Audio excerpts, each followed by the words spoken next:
Morning, dear students. Let us thank God for the gift of this beautiful day. Today, we will begin with a new chapter in EVS 1A, that is Environmental Balance. Now, before we move on with this chapter, let us understand what is balance. Look at this. Do you all remember something, students? During your PT period or on the sports day, you all must have taken part in book balancing, right? Now, why is it called book balancing? It is because you have to maintain balance, that is, an even distribution of weight on both the sides should be there so that the book does not fall. But what if you did not maintain proper balance? What will happen, students? It will fall. The book or the books will fall, right? Okay. Now, in the same way, we have to keep a balance in our environment. If we do not keep the balance in our environment, then we all will have to face its consequences.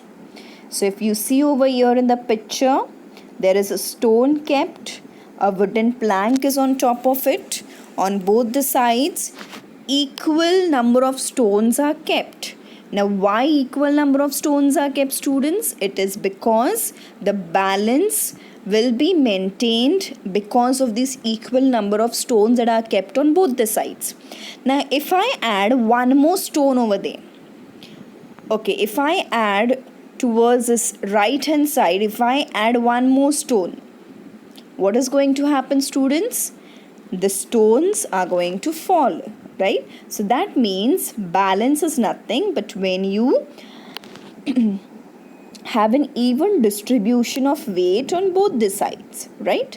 Now we all know that we live on the planet Earth and we have so many living and non-living things on this earth, right? And that's the reason it is not only that we as a human beings stay on this planet Earth, no, but there are other living things that live on this planet Earth. There are animals, there are microorganisms. So we have to maintain balance in our environment. Otherwise, we all are going to face its consequences. Now, if you take an example of natural disasters, why do they occur? It is because there is a imbalance. Okay, when there is an imbalance, we all have to face such types of disasters. Okay.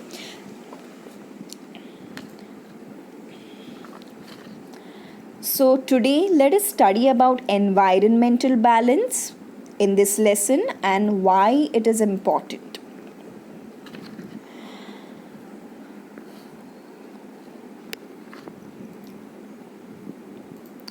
Now what do you all see over here in these pictures? Yes, you can see some children are planting trees. They are watering trees. Okay, and the down one, you can see here the boy is picking up all the garbage that is thrown on the road and he's putting it inside the dustbin. Now why he is doing so? To keep his surrounding clean. So how do we keep our surrounding clean? Whatever you see around you, whatever wrappers are fallen down, plastic bottles if they are fallen down, you have to pick it up and throw it in the dustbin. Okay, if you do not do it, then our environment will be very dirty and we have to live in that environment. We have to live wherever we are at present, right? And if we keep it dirty, then obviously we are only going to face its consequences. So planting more trees, keeping our surroundings clean will help maintain the balance in our environment. Okay. Okay, now look at this picture, dear students. Can you see this boy over here? Okay, now his name is Ajay. Okay, this boy's name is Ajay. He was on his summer vacation. Last year he was on his summer vacation. Now one day Ajay told his grandfather. There is a grandfather over here. You can see a dog and a girl also, right? And other living organisms also you can see. So Ajay told his grandfather that I'm bored and I want to go out. So grandfather took him to a riverside. There he told Ajay to observe different things. Ajay observed the area carefully. Grandfather then asked him to name the living and non-living things present there. So now Ajay was finding it very difficult. So obviously when we are finding something difficult, we take the help of our siblings, right? So here he had his sister. So Ajay took help of his sister and one by one started naming the living things that were present there. But Ajay did not know names of all the living things that were present there. So Ajay mentioned the names of the living things that he knew. Now Ajay started describing the shape, color of the living organisms that he did not know. So how will he tell his grandfather that I don't know this particular living thing or non-living thing? So he started looking at that particular shape, the color of that living thing, and he started asking his father, that grandfather, that what do you call that thing as? So grandfather told the names of the living things one by one, whatever Ajay was not knowing. Now Ajay was very happy to know about them. As he was listening to his grandfather, he saw that there was one fruit that was fallen down, which was eaten, half eaten. So again he asked his grandfather about it. Who must have eaten those fruits, grandfather? Now grandfather replied to this question of Ajay, and he said the birds and animals ate the fruits and went to some other place to search for food. Hearing this, Ajay came to know that even though some birds and animals were not present there, but still they leave a mark of their presence. That means at times we see honeycombs, then we see cocoons, small eggs. So from where do they come? Yes, they come because some or the other activity had taken place at that particular time, at that particular place, and that's the reason why it came. Now Ajay started walking. Ajay, his sister, grandfather, they started walking to their home. They started returning back to their house. So Ajay told his grandfather that he was surprised to see so many varieties of living things. He saw birds, he saw butterflies, he saw fishes, goat, so many varieties he saw of living things. At that too at one place. Now, on that, grandfather said that we have living things in different varieties.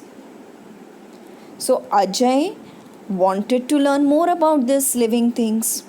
So he told his grandfather that, grandfather, I will learn more about them in my school. I will ask my teacher to explain me about it. So Ajay returned home with a wonderful experience that he had near the riverside.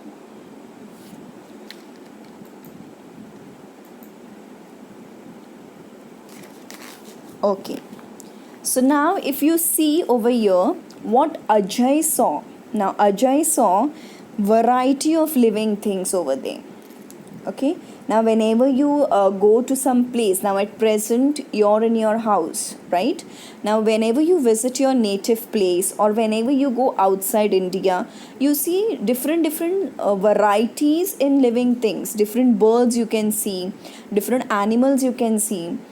Now in India, we find some animals, but when we go to other countries, we do not find them. We find some other species or some other animals, you can say. Okay, so that means if you see students, there are three types in this. One is terrestrial animals, another second one is aerial, and third is aquatic animals. Now, terrestrial animals are those animals which live on land. Aerial animals, or you can say birds that fly in the air, are known as aerial. Okay, air you can say. And aquatic means the animals that live in the water. Okay, so we have living things categorized like that: terrestrial, aerial, and aquatic. And if you see students, you will learn in this particular lesson about biodiversity and environment. So first let us see what is biodiversity. Now if you see number of different life forms are there in an area, when you see different life forms in an area, that is nothing but your biodiversity. Like Ajay, when he went to this riverside, he saw different varieties in animals and you can say living things. He saw different varieties. Okay, that means whenever you have different variety of living things in a particular area, that is nothing but your biodiversity. Now, biodiversity came from the word, or you can say the breakup of this word is bio. Bio means life and diversity means variety. Okay. So here biodiversity is a variety of plant and animal life within a particular region. Now it is a variety of life forms on earth and the essential interdependence of all living things. Now in short you can say mixture of several species of plants and animals plus microorganisms also. Now here if you see, there is a definition, the variety we see in all the living things that belong to a particular area. So whatever living things that you see in a particular area when you go, that is nothing but your biodiversity. Now biodiversity of India will be different than Australia. If you visit Australia, you will get to see different types of species there. Bird species you can say, or different animals you will get to see, which you will not get to see in India. Right? So each and every place you will get to see different biodiversities. So biodiversity, I hope this is clear to you all. Okay. Next, if you see this picture students, as I told you all earlier, you have aquatic animals inside the water. Okay. You have so many types of fishes. There are variety of fishes and you eat them. Some might not eat. Some eat them. Vegetarians do not eat. Okay. So here if you see, we eat fishes. We eat different animals. Right. So we see variety in these animals. Over here these are terrestrial animals. What I was talking about. These are aerial. Okay. The one that flies in the air. Okay, they are habituated to flying. Now students, if you see, to study the biodiversity of a particular place, now scientist plays a major role over here. Now how do we come to know that which animals are present where? If you'll observe, or when you'll see your National Geography channel, there you get to see so many animals, plants, so much information is provided on this particular channel, right? So how do these people come to know about the biodiversity? It is only when there is a careful observation of these things, living things. Okay, so for that, what do scientists do? They study carefully. To study the biodiversity of a place, scientists make a large number of observations. Okay, now they make these observations in different conditions. They go during night time, during daytime they might go at a particular place to study its biodiversity. Then in different seasons, they do these observations. Winter season, summer season, how do they come to know that during winter season which birds migrate from where? And this is because when they observe carefully. Okay, so different seasons, so they carry out their observations accordingly. Now to study this particular biodiversity, scientists make use of special devices. If you see over here, there are three devices I have mentioned. Binocular, first one is binocular, this is known as a binocular. Second is a telescope, and third is a microscope. Okay, so the scientists mostly they make use of these devices to make observation of living things that are found at great heights or depths, as well as of microorganisms. Okay, to now binoculars are used to see a particular living thing or a particular thing that a person wants to see. When do we use binoculars? When we want to see something that is very far away from us. Okay, so for that reason we make use of binoculars. Okay, then we make use of microscope to you can say study microorganisms present in the air. So these instruments, telescope we make use of. Okay, so these instruments are used so that proper observation is done and a proper conclusion they can form out of these observations.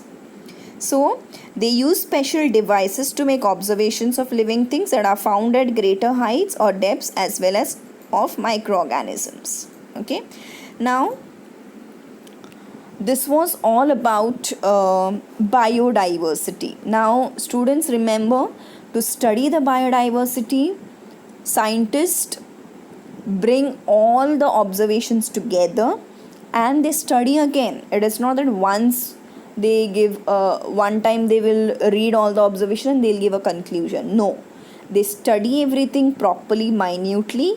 They study again and again, come to a conclusion, and it takes a very long period. Many years it takes to study the biodiversity of a place. Okay, so this was about biodiversity. Let's come to the second part, that is the environment. Now what is environment, dear students? Now environment is a word that is derived from a French word that is environ, which means encircle. When do you say encircle, students? When something surrounds you, right? So when you are surrounded by living and non-living things, that is nothing but your environment. Now wherever you're living at present, your house, okay, there are so many living, non-living things that surrounds you, right? You have trees, you have birds, you have different plants nearby your house. Then you have human beings or people moving about. Then you have dogs. So many things are there, right? So all the you can say living and non-living things, I said living and non-living things that surround us is nothing but your environment. So environment is everything that surrounds us. If you see over here, this is all about your environment. You see over here water, you see birds, you see clouds, then children over here, everything, flowers, garden. So this is all about your environment. Okay, now environment has two components. Okay, environment consists of, just now as I said, abiotic and biotic components. So environment is made up of biotic and abiotic components. Now biotic means living things. Under biotic we have all the living things, and under abiotic we have non-living things. Okay, so you can see all the living things, plants, animals, bacteria, all these things come under biotic components, and abiotic we have all the non-living things like soil, air, light, water. All these things come under non-living things or abiotic components. Okay, so this is a definition for environment. The surrounding and the conditions in those surroundings which affect the life of the organisms there are together known as their environment. Now I told you all what is the surrounding, students. Surrounding means, obviously, what is a surrounding? Something that surrounds you, right? Okay, now if you see, students, the surroundings and the conditions. Surroundings are the area where you live, you can say, or something that surrounds you. The conditions in those surroundings which affect the life of the organisms, and the conditions at times, see students, at times we kill animals. Okay, sometimes some people kill animals for you can say a deer or any other animal. Now because of that killing, when you kill that animal, obviously some life of that particular, the life, the living organism, the living things that are present on in our particular surrounding are affected. Now obviously we are dependent on someone, right? For our food we are dependent. We eat fishes, we eat you can say different animals, right? So we are dependent on the animals. Animals obviously are dependent on someone else also, no, for their food. So if we kill the animals, again there is a disturbance. Okay, so this conditions in the surroundings which affect the life. Now this will affect the life of the organisms that live in that particular surrounding. Okay, so all these things are together known as environment. Okay, so you have now this particular living and non-living things are dependent on each other. If you see here, if there was no sun, what could have happened? Obviously the plants would have not been there. We would not have experienced the seasons. Okay, whatever seasons we experience, we have winter season, rainy season, summer season. So whatever we experience, it is only because of the sun. Okay, so because of the sun, what happens? We experience a season, we have plants, then we have different snakes. So everything or each and every organism is dependent on other organism or other living thing. Now there is a lot of give and take or interaction between all of us. Okay, between these living and non-living things. So environmental science, if you see students, studies these interactions. So what interactions happen? Now actually the animals are not going to speak anything. Okay, the interaction, in a sense, we are dependent on the animals, animals are dependent on us. Okay, then they are dependent on other animals also. So there is an interaction, relation with one another. Okay, so this was all about your environment. I hope students the concept of biodiversity and environment is clear to you all. In the next chapter we will study in the next lecture we will study about the food chain and the food web. Plus we will also see how plants are important for us, and the environmental balance, how do we have to maintain this balance. Okay, so till then, stay home, stay safe. Thank you.